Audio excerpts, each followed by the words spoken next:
देखिए, इस वीडियो में मैं आपको इंट्रोडक्शन देने का सही तरीका बताऊंगा। आमतौर पर होता यह है कि कोई कंपनी किसी कॉलेज में जाती है और कैंपस सिलेक्शन करती है। ज्यादातर कैंडिडेट्स को इंटरव्यू के बारे में कुछ नहीं मालूम होता है। वो पहली बार बैठ रहे होते हैं इंटरव्यू में और उन्हें ये एग्जैक्टली नहीं मालूम होता कि असल में इंट्रोडक्शन में बोलना क्या है। नहीं मालूम होता, इसलिए स्टूडेंट्स टीचर्स से जाकर पूछते हैं और टीचर्स जो है एक बहुत ही जनरल टाइप का इंट्रोडक्शन बता देते हैं। तो कैंडिडेट्स जो चीज बताते हैं वो होती है अपना नाम बताते हैं, फैमिली बैकग्राउंड बताते हैं, एजुकेशनल क्वालिफिकेशन बताते हैं और हॉबीज बता देते हैं। कैंडिडेट जाता है इंटरव्यू केबिन में और जैसा उसको बताया गया है बिल्कुल वैसा जाके बताना शुरू करता है। सर, मेरा नाम ये है और मेरे पिताजी का नाम ये है, मेरे पिताजी ये काम करते हैं। मेरी माताजी का नाम ये है और मेरी माताजी ये काम करती हैं। मेरे 2 भाई हैं, बड़े भैया ये करते हैं और छोटे भैया ये करते हैं। मेरी 2 बहनें हैं, छोटी बहन पढ़ाई कर रही है, बड़ी बहन की शादी हो गई है और जीजा जी ये करते हैं। अब आप खुद इस चीज को सोचकर देखो कि इंटरव्यूअर को आपको नौकरी पर रखना है कि आपके माता पिता या भाई बहन को किसी को नौकरी पर रखना है। और इसीलिए अपने माता पिता और भाई बहन के बारे में बताना बिल्कुल बेकार है। तीसरी चीज होती है एजुकेशनल क्वालिफिकेशन। पर क्योंकि ये कैंपस सिलेक्शन हो रहा है इसलिए एजुकेशनल क्वालिफिकेशन तो सभी की सेम है। पूरा खेल परसेंटेज का है। पर अगर ज्यादा परसेंटेज वालों को ही नौकरी देना है तो फिर इंटरव्यू होना ही नहीं चाहिए। चौथी चीज होती है हॉबीज, और स्टूडेंट्स ऐसी हॉबीज बताते हैं जिनको सुनकर इंटरव्यूअर ये समझ जाता है कि अगर इस बंदे को नौकरी पर रखा तो अधिक से अधिक 3 महीने काम करेगा, उसके बाद ये छोड़ के चला जाएगा। अब देखिए, एक शब्द है एडवर्टाइजमेंट, और ये लैटिन भाषा के 2 शब्दों को जोड़कर बनाया गया है। एड का मतलब होता है की तरफ और वर्टीरे का मतलब होता है मोड़ देना। एडवर्टाइजमेंट का मतलब होता है किसी का ध्यान किसी चीज की तरफ मोड़ देना। अब ये जो आपका इंट्रोडक्शन है ये असल में आपका एडवर्टाइजमेंट है और ये इस तरह से होना चाहिए कि इंटरव्यूअर का ध्यान आपकी तरफ मोड़ दे। अब देखिए, इंट्रोडक्शन जो कि असल में एडवर्टाइजमेंट है 4 तरीके से दिया जा सकता है। सबसे पहला होता है इंफॉर्मेटिव इंट्रोडक्शन। इस तरह के इंट्रोडक्शन में कैंडिडेट इंटरव्यूअर को बता देता है कि साहब देखो, मैं भी मार्केट में आ गया हूं अब, ठीक है। वो इंटरव्यूअर को इन्फॉर्म करता है और वापस आ जाता है। 80% कैंडिडेट्स इंफॉर्मेटिव इंट्रोडक्शन देके वापस आ जाते हैं और बहुत ज्यादा जरूरी नहीं हो तो उनका सिलेक्शन भी नहीं होता। दूसरा तरीका होता है फीचर्ड इंट्रोडक्शन। फीचर्ड इंट्रोडक्शन में कैंडिडेट इंटरव्यूअर को समझाता है कि देखिए, मेरे पास ये डिग्रीज हैं और ये मैं कर सकता हूं, तो आप देख लीजिए, आपके काम का हो तो मुझे रख लीजिए। फिर इंटरव्यूअर देखता है कि भाई ये बंदा मेरे काम का है कि नहीं है, और बहुत बार वो उसको सिलेक्ट नहीं करता है। तीसरा तरीका होता है परसुएसिव इंट्रोडक्शन, और इसके अंदर कैंडिडेट इंटरव्यूअर को जाकर बताता है कि सर, मैं ये हूं, आप मुझे रख लीजिए, आपको बहुत फायदा होगा। 50% केसेस में इस तरह के जो कैंडिडेट्स होते हैं वो सिलेक्ट हो जाते हैं। चौथा और आखिरी तरीका होता है निगेटिव परसुएसिव इंट्रोडक्शन। इसमें कैंडिडेट इंटरव्यूअर को समझा देता है कि अगर आपने मुझे नौकरी पर नहीं रखा तो आपकी कंपनी का बहुत ज्यादा नुकसान होगा, और वो इंटरव्यूअर को इस बात पे कन्विंस कर देता है। ये बंदा जिस इंटरव्यू में जाता है, जहां पर अपना इंट्रोडक्शन देता है, वहां पर ये हर बार सिलेक्ट होता है। तो अगर आप चाहते हो कि आप जहां भी इंटरव्यू देने जाओ वहां पर आपके सिलेक्ट होने के चांसेस लगभग 100% हो, आपको हमेशा निगेटिव परसुएसिव इंट्रोडक्शन देना चाहिए। यह हो गई एक चीज, क्योंकि इंट्रोडक्शन एक एडवर्टाइजमेंट है और एडवर्टाइजमेंट की सबसे पहली शर्त यह है कि वो 60 सेकंड या उससे कम का होना चाहिए। वो हो बिल्कुल ब्लेड की तरह धारदार, सुई की तरह नुकीला, और उसके अंदर एक अक्षर भी ज्यादा नहीं होना चाहिए। एकदम एकदम टू द पॉइंट। उस इंट्रोडक्शन को जब आप दो तो आपका इंटरव्यूअर आपसे बोल दे कि यार तुम्हें ही ढूंढ रहा था मैं, कहां थे तुम। अब इस तरह का इंट्रोडक्शन किस तरह से बनाया जाता है, उसका बहुत ही ज्यादा आसान तरीका है। मान लेते हैं आप किसी टीचर की पोस्ट के लिए अप्लाई कर रहे हैं, तो आप क्या करिए कि गूगल पर जाइए और लिखिए top qualities of a teacher. अब जो कुछ भी पहले पेज पर रिजल्ट्स खुल रहे हैं, उन सभी को खोल लीजिए और उनमें से कुल मिला के टॉप 10 क्वालिटीज निकालिए जो आपको लगता है कि भाई आपके अंदर भी वो हैं। दूसरी चीज जो आप गूगल पर सर्च करेंगे वो है की responsibilities of a teacher. Same activity आप कुल मिला के 10 रिस्पॉन्सिबिलिटीज छांट लीजिए जिनके बारे में आप सोचते हैं कि हाँ, इनको मैं निभा सकता हूं। अब देखिए पूरा मसाला हमारे पास तैयार है और अब जो हम इंट्रोडक्शन देंगे वो होगा निगेटिव परसुएसिव इंट्रोडक्शन, जिसको सुनने के बाद इंटरव्यूअर को ये चीज समझ में आएगी कि अगर मैंने इस व्यक्ति को नहीं रखा तो मेरा नुकसान हो जाएगा। निगेटिव परसुएसिव इंट्रोडक्शन में 4 चीजें बताई जाती हैं। पहली चीज नाम बताते हैं, दूसरी चीज अपनी एजुकेशनल क्वालिफिकेशन बताते हैं, तीसरी चीज हम ये बताते हैं कि मैं क्या कर सकता हूं, और चौथी चीज हम ये बताते हैं कि आपको मुझे नौकरी पर क्यों रखना चाहिए। अब देखिए नाम और एजुकेशनल क्वालिफिकेशंस तो हैं, ये तो कांस्टेंट हैं, यानी एजुकेशनल क्वालिफिकेशंस भले ही बाद में बढ़ाई जा सकती हैं, पर जब रिज्यूम में लिखा गया उस वक्त तो एजुकेशनल क्वालिफिकेशन कांस्टेंट ही होती है, तो इन्हें तो आप वैसे का वैसा बता दो। तीसरा पॉइंट जो था कि मैं क्या कर सकता हूं, इसके अंदर आप वो 10 क्वालिटीज लिखेंगे जो आपने गूगल पर सर्च करी थी और जिनके बारे में आपने ऐसा सोचा था कि आपके अंदर वो क्वालिटीज हैं। चौथा पॉइंट, मुझे नौकरी पर क्यों रखना चाहिए, इसके अंदर आप वो 10 रिस्पॉन्सिबिलिटीज बताएंगे जिनके बारे में आप ऐसा सोचते हैं कि आप उनको निभा सकते हैं।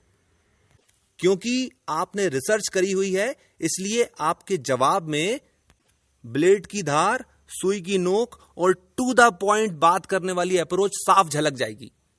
और कहीं का भी पत्थर दिल इंटरव्यूअर क्यों ना हो, वो आपसे इंप्रेस जरूर हो जाएगा। अब देखिए ये सब तो हमने अभी बोला नहीं है, ये तो हमने अभी लिख के रख लिया है अपने सामने।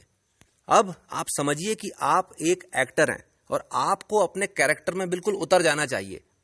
एक अच्छा एक्टर अपने डायलॉग्स को बहुत अच्छे से याद करता है, उसकी बार बार रिहर्सल करता है, वो अपने डायलॉग्स को सिचुएशन के हिसाब से पूरी भावना के साथ, पूरी शिद्दत के साथ डिलीवर करता है। और जब तक वो चीज उसी भावना के साथ नहीं आ जाती तब तक वो प्रैक्टिस करता ही रहता है। आपको भी एग्जैक्टली यही करना है। आप आईने के सामने खड़े हो जाओ और देखो कि आप जब अपना इंट्रोडक्शन देते हो तो आप किस तरह से दिखाई देते हो, आपके चेहरे पर कैसे एक्सप्रेशंस आ रहे हैं, आपकी बॉडी लैंग्वेज से कॉन्फिडेंस छलक रहा है कि नहीं छलक रहा है। अगर आप इस प्रैक्टिस को, आईने के सामने खड़े होकर इंट्रोडक्शन देने वाली प्रैक्टिस को, अगर आप बहुत ही ज्यादा ईमानदारी के साथ कर रहे हैं तो आपको हर बार कुछ ना कुछ कमी दिखेगी। हर बार उसे इम्प्रोवाइज करते चले जाइए। अब आमतौर पर मैंने ऐसा देखा है कि 100 बार अगर इस तरह की प्रैक्टिस की जाए तो आपका जो इंट्रोडक्शन है वो एकदम परफेक्ट हो जाता है। जो बात जहां से, जैसे, जिस तरह से बोली जाना चाहिए वो चीज वहां से वैसी उस तरह से बोली जाने लगती है। अब ऐसा भी हो सकता है कि आपको ऐसा लगे कि यार 100 बार तो बहुत कम है, तो आप अपनी इच्छा के अनुसार थोड़ा ज्यादा बार भी कर सकते हैं। ऐसा भी हो सकता है कि आप पहली बार में ही बिल्कुल परफेक्ट अपना इंट्रोडक्शन दे दें। पर देखिए गलती किससे नहीं होती। ऐसा भी तो हो सकता है कि वो जो आपने परफेक्ट इंट्रोडक्शन दिया है वो गलती से हो गया हो। हम ये चाहते हैं कि हमारे इंट्रोडक्शन में स्पॉन्टेनिटी आ जाए, स्पॉन्टेनिटी। अब स्पॉन्टेनिटी समझ लीजिए क्या होती है। स्पॉन्टेनिटी का मतलब होता है त्वरितता। भाई आप कहीं पर खड़े थे, कोई आदमी दौड़ता हुआ आया और आपसे टकरा गया, आप जमीन पर गिरे और जैसे ही आप उठे आपने गालियां बकना शुरू कर दी। That is spontaneity. हम ये चाहते हैं कि हमारे इंट्रोडक्शन में गालियों वाली स्पॉन्टेनिटी आ जाए। इस चीज को हमेशा ध्यान रखिए कि कभी भी अपना ऑफिशियल इंट्रोडक्शन बिना प्रैक्टिस के नहीं देना चाहिए। ये हो गई एक चीज। दूसरी चीज मैं आपको ये बताना चाह रहा हूं, काफी सारे कैंडिडेट्स ऐसे होते हैं जो सोचते हैं कि भाई इंग्लिश की बहुत ही ज्यादा इंपॉर्टेंस है और बट ऑफ कोर्स बहुत ही ज्यादा इंपॉर्टेंस है इंग्लिश की। पर जैसे मान लेते हैं कि आप एक कंप्यूटर साइंस के इंजीनियर हैं, अगर आप अच्छी इंग्लिश में बात कर सकते हैं बहुत ही अच्छी बात है, पर अगर आपकी इंग्लिश बहुत अच्छी नहीं है, आपके अंदर फ्लुएंसी नहीं है, तो कोई बहुत ज्यादा परेशान होने की बात नहीं है। कंपनी वालों को आपसे प्रोग्राम बनवाना है, उन्हें आपसे इंग्लिश नहीं बुलवानी है। वो केवल इतना एक्सपेक्ट करते हैं आपसे कि भाई अगर आपके सामने कोई चीज इंग्लिश में बोली जाए तो वो आपको समझ में आ जाए। पर अगर आप किसी ऐसी नौकरी के लिए जा रहे हैं जो कि किसी इंटरनेशनल बीपीओ का है, तो वहां पे आपको बहुत ज्यादा जरूरी है कि आपकी इंग्लिश बहुत अच्छी हो।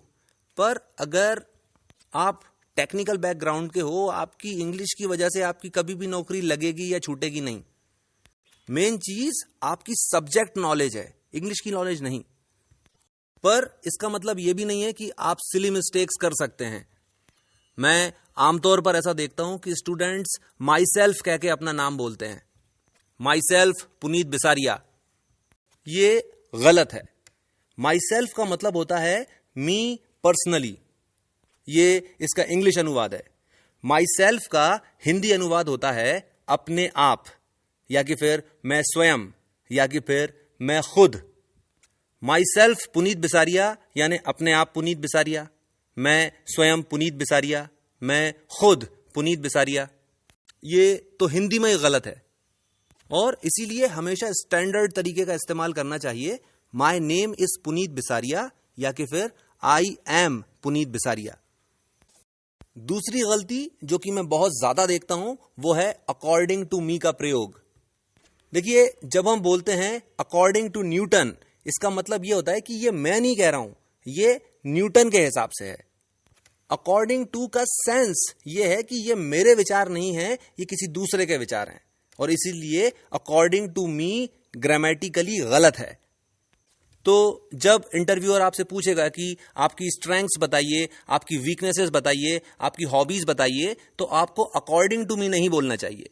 आपको बोलना चाहिए I feel my strengths are 1 2 3 4 5, या I think my strengths are 1 2 3 4 5, या कि फिर I believe my strengths are 1 2 3 4 5। According to me का प्रयोग गलत है, बचें इससे आप। दूसरी गलती जो कि मैं बहुत ज्यादा देखता हूं वो है अकॉर्डिंग टू मी का प्रयोग। देखिए, जब हम बोलते हैं अकॉर्डिंग टू न्यूटन, इसका मतलब यह होता है कि ये मैं नहीं कह रहा हूं, ये न्यूटन के हिसाब से है। अकॉर्डिंग टू का सेंस ये है कि ये मेरे विचार नहीं है, ये किसी दूसरे के विचार हैं, और इसीलिए अकॉर्डिंग टू मी ग्रामेटिकली गलत है। तो जब इंटरव्यूअर आपसे पूछेगा कि आपकी स्ट्रेंथ्स बताइए, आपकी वीकनेसेस बताइए, आपकी हॉबीज बताइए, तो आपको अकॉर्डिंग टू मी नहीं बोलना चाहिए। आपको बोलना चाहिए I feel my strengths are 1 2 3 4 5, या I think my strengths are 1 2 3 4 5, या कि फिर I believe my strengths are 1 2 3 4 5। According to me का प्रयोग गलत है, बचें इससे आप। चौथी गलती, आप जब मे आई कम इन सर बोल के अंदर जाते हैं तो आपको हमेशा गेट बंद करना चाहिए, और जब तक आपसे बैठने के लिए नहीं बोला जा रहा तब तक आप फाइल पकड़कर कुर्सी के पास खड़े रहिए। पांचवी चीज, अपने मोबाइल पर बिल्कुल भी भरोसा मत करिए, ना साइलेंट, ना वाइब्रेट, ना एयरप्लेन मोड। आप अपने मोबाइल को स्विच ऑफ कर दीजिए, उसके बाद ही अंदर जाइए। छठी चीज, एक फ्रेशर का इंट्रोडक्शन अलग तरीके का होता है और एक एक्सपीरियंस्ड कैंडिडेट का इंट्रोडक्शन अलग तरह का होता है। फ्रेशर अपनी क्वालिफिकेशंस पर जोर देता है और जो एक्सपीरियंस्ड कैंडिडेट होता है उसको अपनी क्वालिफिकेशंस बताना ही नहीं चाहिए, उसे अपना एक्सपीरियंस समझाना चाहिए और यह समझाना चाहिए कि उसका एक्सपीरियंस किस तरह से कंपनी के लिए इस्तेमाल किया जा सकता है। सातवीं चीज, देखिए, अपनी तारीफ करना बहुत ही ज्यादा बुरी बात होती है, पर क्योंकि ये इंटरव्यू है, आप अपना इंट्रोडक्शन दे रहे हो क्योंकि आपको नौकरी चाहिए, इसलिए आपको अपने मुंह मियां मिट्टू बनना पड़ेगा। आपको अपनी तारीफ खुद करना पड़ेगी, आपको अपनी तूती बजाना पड़ेगी। पर जब आप अपनी तारीफ कर रहे हो, when you are blowing your own trumpet, आपको बहुत ही ज्यादा हम्बल नजर आना है। बहुत ही ज्यादा विनम्रता के साथ बताओ कि सर 10 को मैं 10 लाख करके दिखा दूं और 10 लाख को खाक करके दिखा दूं, सर मैं हूं वो जीरो। आठवीं चीज, देखिए सबका तो नहीं पर जितने भी कैंडिडेट्स जो फाइनल राउंड्स तक पहुंचते हैं, एचआर के जो लोग होते हैं वो उनकी सोशल मीडिया एक्टिविटी जरूर देखते हैं। उससे एग्जैक्टली समझ में आ जाता है कि ये बंदा है किस टाइप का। अगर आपके किसी फोटो पर 500 या उससे ज्यादा लाइक्स आ रहे हैं तो इसका सीधा सा मतलब यह है कि आप दिन भर फेसबुक पर ही निकालते हैं। देखिए फेसबुक जो है वो आपकी ऑनलाइन प्रेजेंस दिखाता है, तो आपकी जो फेसबुक की जो प्रोफाइल है वो स्ट्रांग होना चाहिए, क्रिएटिव होना चाहिए, उसके अंदर पॉजिटिविटी कूट कूट के भरी हुई होना चाहिए और वो हर तरह से एजुकेटेड व्यक्ति की प्रोफाइल लगना चाहिए। तो अगर आपकी फेसबुक प्रोफाइल पर कुछ इस तरह का कंटेंट है कि हिंदू बुरे होते हैं या कि फिर मुसलमान बुरे होते हैं, मैं आपको लिख के दे सकता हूं कि आप इस जन्म में किसी मल्टीनेशनल कंपनी में काम नहीं कर पाओगे। अगर आप फर्स्ट ईयर में हैं तो आपके पास बहुत अच्छा समय है, आप एक बहुत ही अच्छी फेसबुक प्रोफाइल क्रिएट कर सकते हो। और आपको ऐसा इसलिए करना चाहिए क्योंकि जब आपका इंटरव्यू होगा तो 80% काम आपकी फेसबुक प्रोफाइल ने कर दिया होगा। आपको अंदर जाके केवल इतना समझाना पड़ेगा कि यह व्यक्ति मैं ही हूं। फेसबुक आपका लाइव क्यूरिकुलम वीते है। तो फेसबुक पर क्या करना चाहिए और क्या तो बिल्कुल भी नहीं करना चाहिए, इसके ऊपर 2 वीडियोस बनाए हैं जो आप मेरे चैनल पर देख सकते हैं। आखिरी चीज, देखिए कोई भी चीज जो सीखने लायक है सिखाई नहीं जा सकती। आपको अपना इंट्रोडक्शन देते आना चाहिए और बहुत अच्छे से आना चाहिए, क्योंकि आपके पूरे करियर का दारोमदार केवल और केवल आपके अच्छे इंट्रोडक्शन पर टिका हुआ है। तो आप ये करो कि आप एक रिज्यूमे बनाओ और जो भी आप पढ़ाई कर रहे हो, आप बीकॉम कर रहे हो, बीबीए कर रहे हो, बीएससी, बीई कुछ भी कर रहे हो, आप एक फाइनल ईयर के स्टूडेंट का रिज्यूमे बना लो। अब अपने न्यूज़पेपर का क्लासिफाइड कॉलम देखो और जहां जहां पर भी आपको नौकरी नहीं करना है वहां वहां पर जाकर आप इंटरव्यू दो। नौकरी लग जाए तो कोई बात नहीं है, और अगर नहीं लगी तो वैसे भी लग जाती तो हम कौन सा काम करने वाले थे, हम तो प्रैक्टिस करने के लिए गए थे। जब आपका इंटरव्यू खत्म हो जाए तो आप इंटरव्यूअर से पूछो कि सर इन केस मेरा सिलेक्शन नहीं होता तो मुझे प्लीज बता दीजिए कि कहां पर कमी रह गई, तो मैं दूसरी जगह जब जाऊंगा तो उस चीज को इंप्रूव कर लूंगा। अब सारे इंटरव्यूअर्स तो नहीं बताते, पर फिर भी काफी सारे इंटरव्यूअर्स तो बता ही देते हैं। उस कमी को आप दूर कर लेना, और जितना कुछ भी वो इंटरव्यूअर आपको 1 मिनट में बता देगा उतना मेरे जैसे 100 टीचर्स 100 साल तक लगातार पढ़ाकर भी नहीं सिखा पाएंगे। और इसीलिए उस इंटरव्यूअर को थैंक यू बोलना, और दिल से थैंक यू बोलना, क्योंकि हमारा तो हिडन एजेंडा था, असलियत तो यह है कि हमने उसका टाइम बेकार किया है। इसके साथ मैं अपनी बात खत्म करता हूं। इस चैनल को सब्सक्राइब कर लीजिए ताकि इस चैनल पर जो भी वीडियो अपलोड हो आपके पास उसका नोटिफिकेशन पहुंच जाए। आपने मुझे इतना समय दिया, थैंक यू वेरी मच।